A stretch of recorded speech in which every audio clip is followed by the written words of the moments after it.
Uh, Ladies and gentlemen of the press, let me thank you for joining us at today's post-cabinet briefing. With me is my colleague, Minister Ryan Strawn. I'd like to go first, and it gives me no pleasure to have to respond to a matter that was raised by the Leader of the Opposition in Parliament on Tuesday. It is clear that instead of dealing with policy issues, that the Leader of the Opposition has resorted to a old tactic of turning politics into a blood sport. On Tuesday, and this is the press reporting, the Leader of the Opposition said that since 2008 it was clear to him that there are people, present tense, involved in the practice of politics at elected levels. And he went on to say that these individuals had attached themselves to illegal activity and drug lords for the furtherance of their political ambitions and political activity. I'm extraordinarily disappointed that Bishop Adderley could take this course, especially since in this current parliament there are 30 members, 29 of which belong to the Barbados Labour Party and one belongs to the opposition. Bishop Adderley can certainly speak for his side, but let me say that as Attorney General of Barbados and as a member of our National Security Council, there are no members of this current administration who are involved or connected in any way to any drug lords, to any drug trade, or to any illicit activity. Since coming to office, we have applied our every energy to stamping out the unlawful activity of the drug lords. Since coming to office, we have applied our every energy to stamping out the associated gun violence. We have strengthened our laws. We have given the police more resources than ever before so as to be able to fight the scourge of illegal activity. We have deployed the resources of the Royal Barbados Police Force alongside the BDF in the trouble spots. We have embarked on social programs so as to help our communities emerge from the grasp of the drug lords. There is no doubt that there are in some communities drug lords who exercise influence. That is a matter of record. But for the Leader of the Opposition to go on to suggest that that is in some way allied or associated with this administration is not just wrong, it is completely untruthful. This is to impugn the good name of the current crop of parliamentarians, individuals who are working hard in the interest of all of Barbados. But it is also to impugn the efforts and dedication of our judges and to impugn the efforts and dedication of our Royal Barbados Police Force. It is a shameful thing that a leader of opposition could feel it is a useful tactic to try to demoralize Barbadians by suggesting that its leaders, without any evidence, are involved in dealings with drug lords. It is an embarrassing thing for a leader of opposition to come to. We can stand on our record over the last 18 months. We have amended the Bail Act to strengthen the hands of the judges in terms of when bail is to be refused. We have just brought on additional High Court judges, and we have allocated 5 of those High Court judges to deal exclusively with the criminal High Court jurisdiction to make sure that our prosecutions go quickly. We've also strengthened the hands of the DPP office by ensuring that they're provided with additional prosecutors.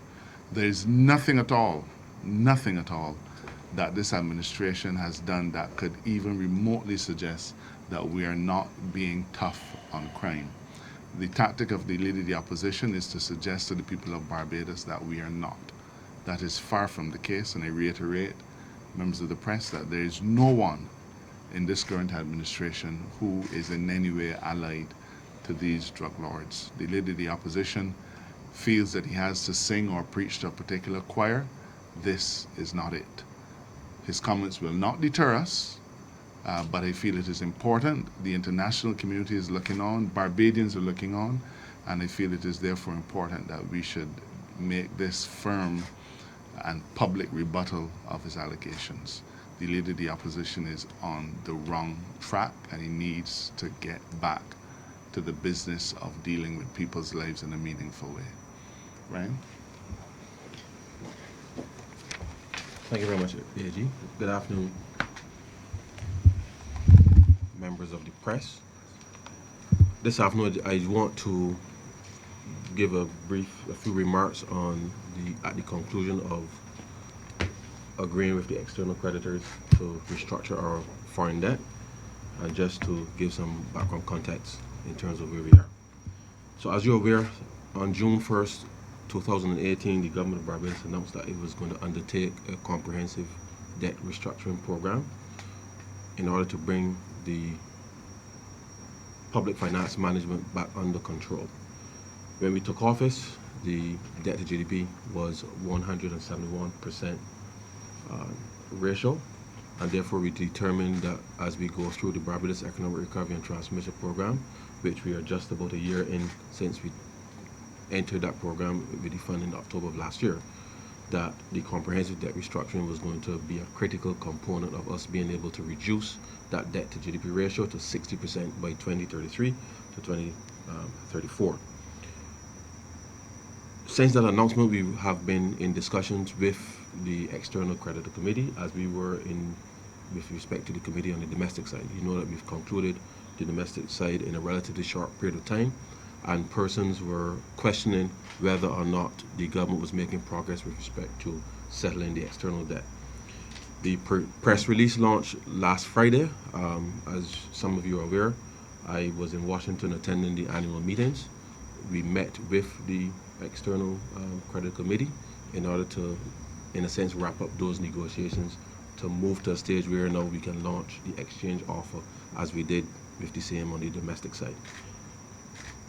Typically in these matters, it takes up to 2 years, sometimes 3 years, to come to a conclusion where the creditors as well as the governments can see resolution. We've been able to do this in just short of 18 months, which is ahead of typical negotiating schedule, but we wanted to ensure that we put the country and the public finances on a trajectory that will be sustainable for all Barbadians. And therefore, part of the reason why we had to engage in this process is because the debt that we have that was issued on behalf of the government of Barbados contain what are called collection action clauses, which will give a threshold with respect to being able to engage the bondholders with respect to any changes with respect to the structure of payments. And therefore, we sought to engage in very good faith discussions with respect to the external creditor committee, and to the extent that we have been able to do so, we have reached an agreement that we believe substantially will change the nature of how we issue debt going forward, as well as how we manage our public finances. As was the case on the domestic debt restructuring, we have included and agreed that we will have the adverse weather clause, the natural disaster clause, which will suspend debt for 2 years in the event of a natural disaster in Barbados. And in the context of what's happening with climate change, a lot of the discussions that took place at the annual meetings of the IMF and the World Bank centered around how vulnerable countries like Barbados, even though we don't qualify for concessional financing, that our vulnerability to climate change required that we take some efforts in advance in order to build resilience within our own space. And so therefore, the External Credit Committee, having recognized that, we want to thank them for their participation in agreeing, as was the case on the domestic side, that in the event that there is a natural disaster in Barbados, that we'll be able to suspend those debt payments for 2 years, which will allow the country to be able to recover that much faster than you would ordinarily do. Having done that restructuring, we are the only country in the world that has an adverse weather clause for both domestic issued debt as well as foreign issued debt.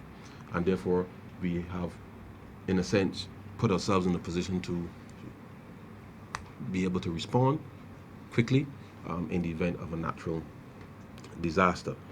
These talks that took place with the external creditors in terms of the committee, the external credit committee and comprised of Eden Vance, the Guyana Bank for Trade and Industry, teachers, Greylock, as well as other members of the steering committee.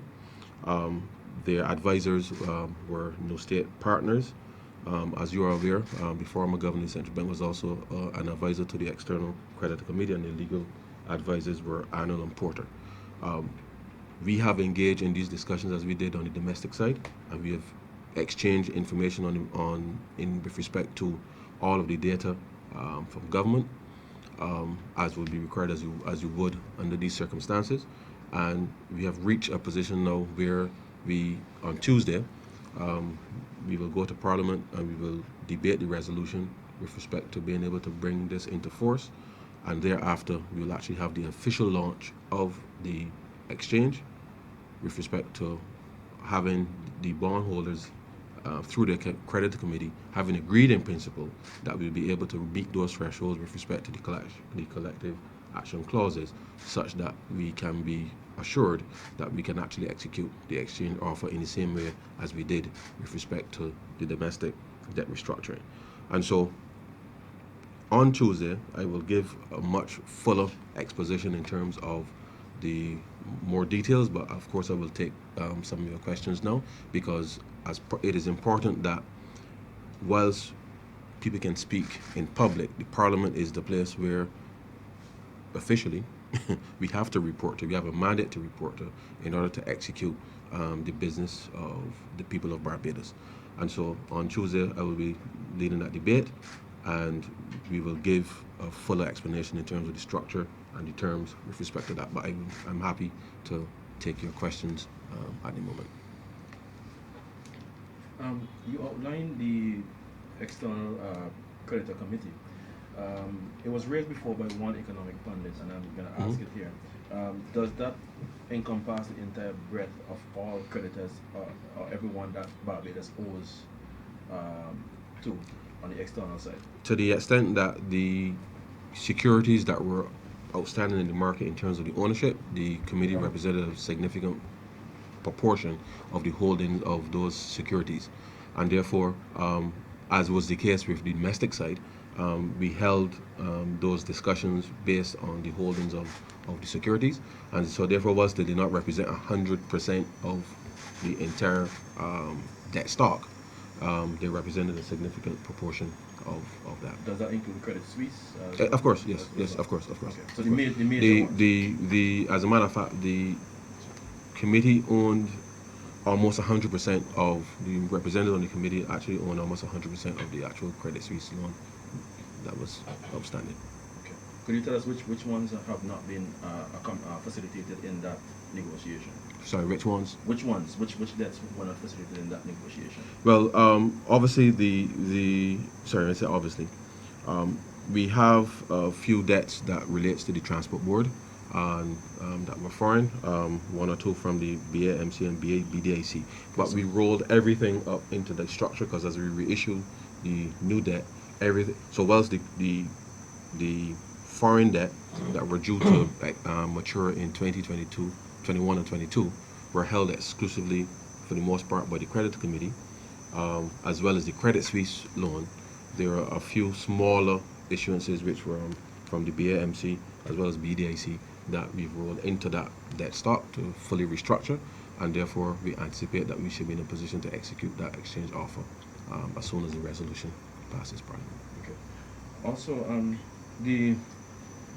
there were questions raised as to one of the clauses.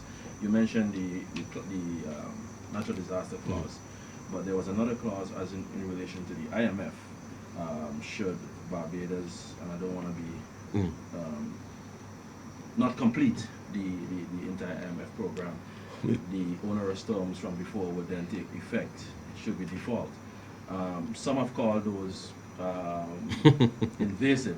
Well, it's interesting. It's interesting that it's raised because the same clause applies to the domestic situation. So we've given a commitment to our creditors, having in each case they've all taken haircuts on both principal and interest, and therefore as we have crafted a program to deliver the Barbados Economic Recovery and Transformation Plan, part of the responsibility of government to deliver, as we agreed, was that if we were to miss three consecutive quarters. well, three The benchmark. reviews, yeah, that the old terms will apply. And so we did that on the domestic, and it's the same on the external. And so therefore it's interesting that it was described as such, as invasive, and perhaps that's only because it was on the foreign side. But we agreed with the same principle on the domestic side. So our focus now is having reached this place and to have a successful launch of the offer, that we can now focus on restoring truly that macro economic stability. Unfortunately, I didn't have an opportunity to meet with the credit ratings whilst I was in Washington, but we're going to have those conversations very soon, because as we go through the next few weeks and months to do the exchange offer, as was the case on the domestic side, we do anticipate there will be an increase in an improvement, an upgrade in the credit rating, and certainly as we continue to meet all of our targets under the BERT plan, then we anticipate that the investor confidence that was absent for so long will start to increase, and therefore we'll start to see more foreign direct investment coming into the country. And my final question, there has been much controversy surrounding our negotiating partners in White Oak, the money spent, etc. Would you say now that this deal well justifies those funds expended in terms of what we are getting in terms of savings in return, etc.? Well, considering that we will be saving over $1 billion per year, which prior to us coming to office was creating quite a significant stranglehold on the backs of Barbadians, I think it is money well spent. And beyond just the actual debt restructuring, we have been engaging in a number of renegotiations of a whole host of arrangements as well, outside of the actual strict debt situation. And I think that the work that they have been able to do and deliver on behalf of the people of Barbados, given the circumstances, I think is actually definitely worth it. And so in life you have to spend money to get things to happen, and I am confident that the decision to go in this direction has borne fruit already with respect to the conclusion of the domestic side. Now that we have gone through a series of negotiations of various contracts across a number of state-owned enterprises as well, and now that we have in the process of executing the actual exchange offer, then I think the overall savings, to the country will be very significant, and I will articulate that to Parliament in due course. If I can just supplement what Ren is saying, the peril that Barbados faced when we won the election last year was unprecedented. We had to make decisions quickly, and we had to be sure-footed about what we were going to do. As part of that exercise, we had a responsibility to procure for the government and people of Barbados the best advice, the best advisors that you could find. Certainly on the side of the legal, we secured the services of easily the finest legal mind in the area. He worked with the firm of Cleary Gottlieb. It probably cost us more than usual, but in the interest of Barbadians, we went after the best. White Oak has done the vast majority of restructurings that have happened globally. Now, if you're having a surgery, you're not going to want an intern or a junior doctor. Depending on what it is, you will want to secure the best medical attention you can find, because you're at the point of life and death. And that is where we were. And so by securing the finest legal team, by securing the finest financial advisory team, we think that the people of Barbados were well served. They've delivered the results that we needed to deliver. Correct. And they cost, yes. But in those circumstances, not just on the basis of what we've been able to save, but on the basis of the skill set that they brought that could not be found elsewhere. It was the right decision to be taken, and it's a decision that we would make again tomorrow. Okay. Just two more questions. Sorry. This is yeah, just two more questions. This is a deal in principle. I would take it that there are more details to come out as things are further fleshed out. Mhm. That's one, and two. But deal with that one first, and I would Well, ask those. we agreed in principle to the terms of the deal, which, as I said, I will outline in more detail on Tuesday at Parliament. Only because that's the place really where the business is to be done.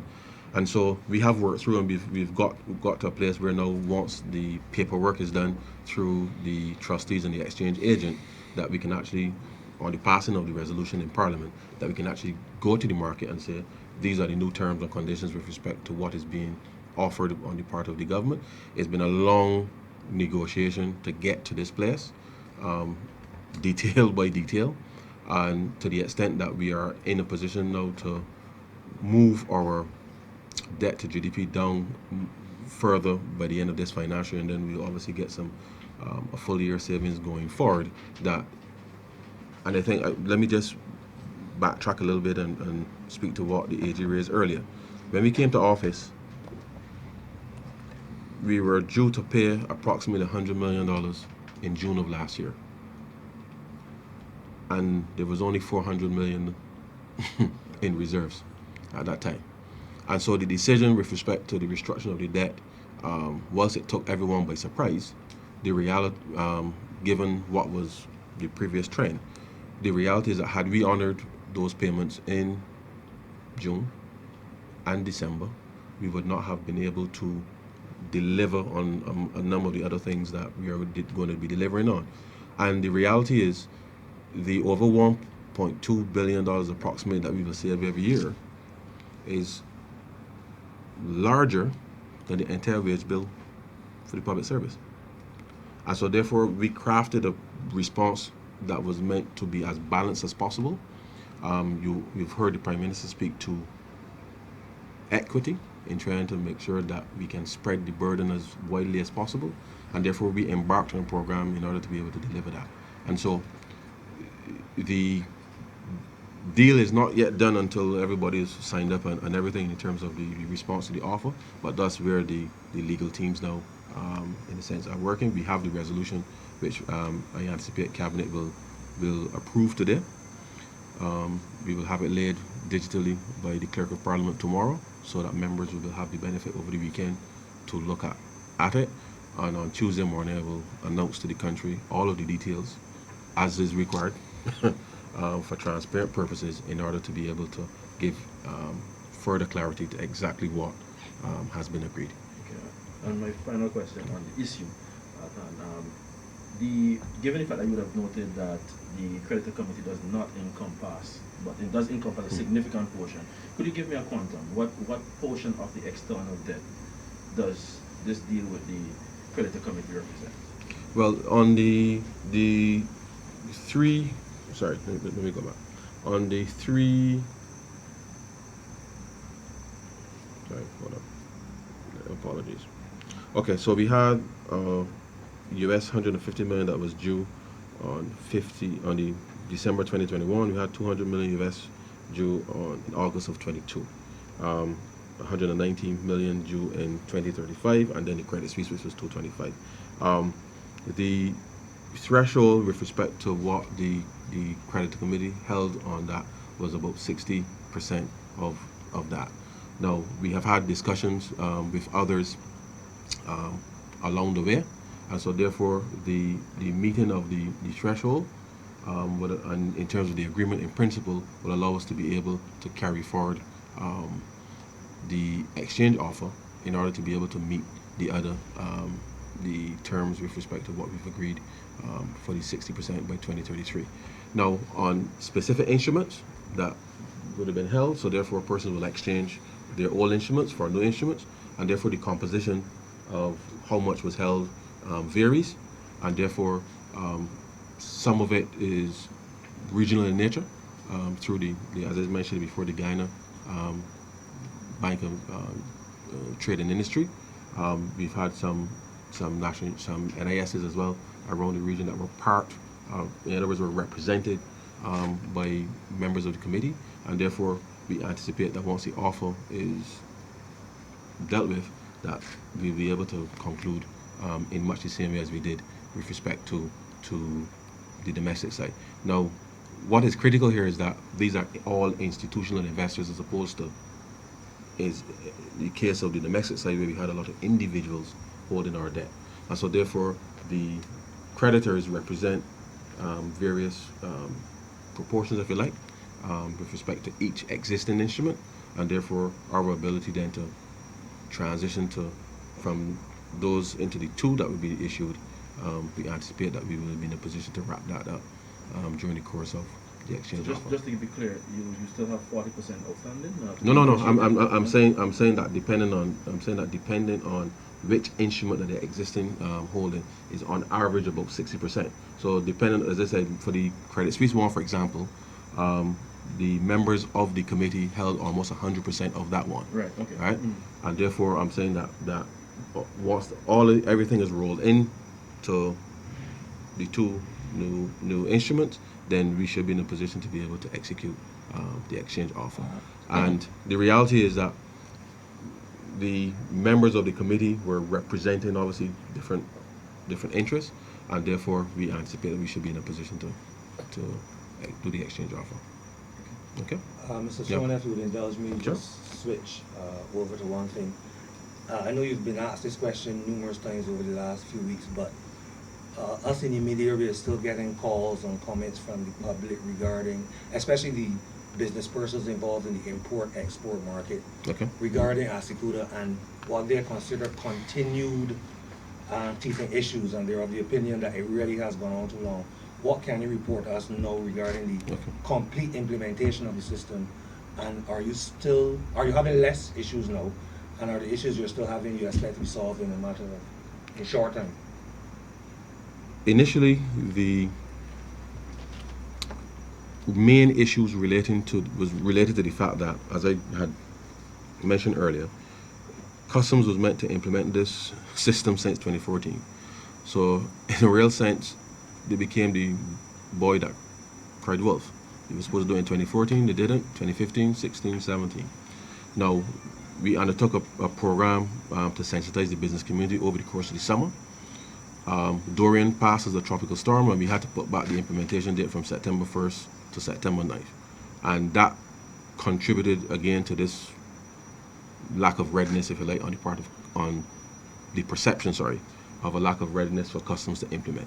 Now, what that has meant is that a number of the logistics professionals, meaning the brokers, the agents, and those persons who actually engage the system, the persons who actually file the documentation. For some of them, it meant that they were not ready with respect to the transition. Now, since the implementation has gone live, the Customs Department redoubled its effort to provide additional training and support to get these persons to engage the Asakuda system with respect to allowing persons to get their items out of the port. Now, I want to reiterate, we were the first in the region to implement Asakuda ++. We are the last to implement Asakuda World. It's the same system that's used across the region and globally, 130 countries, I think, by now. So the preparedness of the logistics professionals within the private sector has been an issue, but the Customs Department has sought to work with them in order to help enhance their operability, if you like. And since that support has been put in place, then a number of other releases and stuff would have happened through that.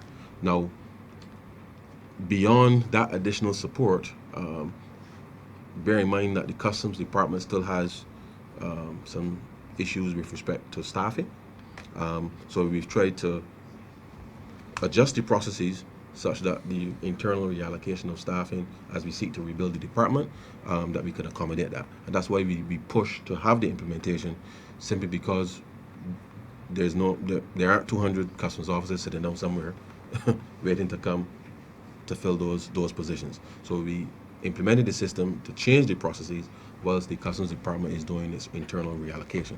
And so the issues that still contain, and I know that there are some persons, for example, that because of the volume of lines of products that they were clearing, some persons had some software that was compatible with ++, which is not compatible with World, in order to load the customs declarations. Now, the reality is that persons who are doing it manually are doing the stuff and getting through. And so we sought to work with them to see what systems they can put in place to serve their clients, because at the end of the day, all of you want your stuff with the port. So you're gonna say it's I secure the world, it's customs. But we've focused on where the issues are and sought to work with the private sector to resolve their logistics issues so that the public can actually benefit from better service. But for the most part, those brokers and those shipping agents who have involved themselves in the training and have actually recognized that they need to take it seriously, for lack of a better term, that for those persons, a lot of their processing has improved, because there was initial backlog as persons were having issues with the system. And as you know, you can't use credentials from one system into the next. And basic things like that in the beginning created some issues, but that has now been resolved, and the Customs Department is still providing the support with respect to being able to do that. And one thing I want to just bring to your attention, Ascuda ++ was a DOS system. And when people hear DOS, you understand where we were. Okay? Ascuda World is now you don't put your face on a DOS system. We've now gone to a cloud-based system, right, which then has a lot more data validation and stuff. So the reality is that in a DOS system, you could enter any data and something would clear, because there were no validation checks all the way through. So there's a different perspective that the persons engaged in the system now must bear in mind. So you can't put in a minimum temperature that's higher than the maximum temperature if you're having cold storage. So therefore, there are these simple things that matter, because at the end of the day, it will trigger some response either from port health or what have you with respect to goods coming through the port, as you would expect the regulatory agencies to be able to monitor, because obviously food safety is absolutely critical. So you can't just enter anything and get through.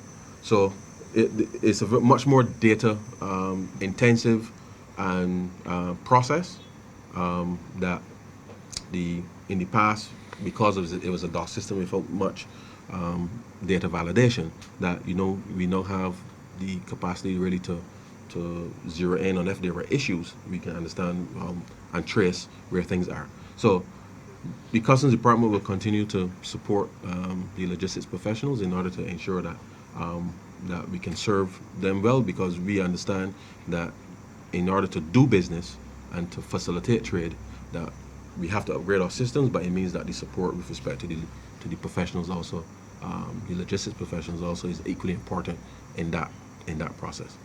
Do you see this hampering the busy Christmas season?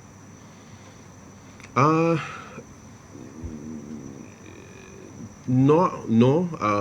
Given that we did it in September to specifically ensure that any teething issues, if you want to put it that those are worked out well in advance to the Christmas rush. And obviously November is now going to be a critical time moving into early December for items coming in. Once the private sector continues to engage the Customs Department, as there's been that relationship that's reestablished, then I don't anticipate that it would necessarily see that. I can't swear that with any specific shipment, if something happens, that I can't swear that wouldn't be the case, but for the most part, we've seen some normalization with respect to the movement of goods through the port. The risk protocols that are being implemented on a daily basis are obviously being reviewed, and therefore there are a number of other reforms that for the Customs Department will be ongoing. So this is not a static situation. We still have to implement the Trusted Trader program. We do have to move to post-clearance audits as well. But all of this is now in an environment where we're using risk to move goods through the port. The scanners, which is another security issue, also has to be a part of the SOPs for not just the port, but also the warehouses, the private operators of warehouses as well, where items are cleared. So for the public, we are working to improve not just the facilitation, but certainly the security side of things to ensure that between the Customs Department as well as the other operators at the ports of entry, that we can assure the public of Barbados that everything is being done to safeguard the country. Question for you, Mr. Attorney General. If we go back to the top of the press conference, your response to Bishop Adderley's comments. Since his declaration, there has been widespread comment from the public regarding their perception of a relationship that politicians could have with what we now call community practitioners, who people believe are drug lords. Do you see in our future of governance a situation where elected MPs could either volunteer or even be legislated that polygraph testing be done when they do be elected as members of parliament? I don't anticipate that polygraph testing will become a future characteristic of people wanting to serve in public life. But I'll say this. It is often said that politicians are like priests, that we have to mix with the saved and the unsaved, the Christians and the sinners, the good and the bad and the indifferent. And I don't make that reference because Bishop Adderley is a man of the cloth.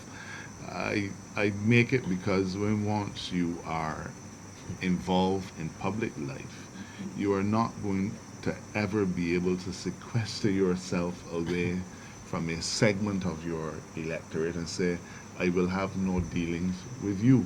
When I open my constituency office, Mr. Strong opens his, there's no reject button at the door saying we will let in you or we will let in the other person. We are here to represent all. Now, I don't know if Bishop Adderley takes the view that a person who may be involved in some kind of criminal activity is not a bona fide constituent of his, or if such a person should not be treated by him with the same decency that he would treat to any other person. The fact is, I certainly don't differentiate between my constituents in that way. I have come to public life to serve every single person in St. Joseph. I do not ask what they're involved in. I don't ask what their job is. I simply ask, what is it that you need from the government? And that is what we're here to provide. I believe that Bishop Adderley has got the response that he wanted. He wanted to stir up a hornet's nest, and that is entirely within his purview. But the fact is that I speak on behalf of a political movement that Bishop Adderley was a part of up until just a few minutes ago. Bishop Adderley stood on the political platform alongside every single one of us. He embraced us. He may even have kissed some of us. We spoke from the same message, sang from the same hymn sheet, and supported the same manifesto. If you look at the Barbados Labour Party manifesto, you will not see any reservation entered by Bishop Adderley. Every single BLP candidate signed that manifesto, and if you look at it, please publish the picture of it tomorrow. Bishop Adderley's signature is right there alongside mine. Plain and simple. If he wishes to disavow any knowledge of us now, he is entitled to do so. But to take this particular tack is really uncalled for. But to come back to what you're saying, I don't see public life as requiring members of Parliament to take any polygraph tests. We can reach the level of the absurd. Already members of public life are under the most exacting of scrutiny. How we dress, how we speak, where we go, what we drink, how we drink, whether we jump up and down for Kadooman or not.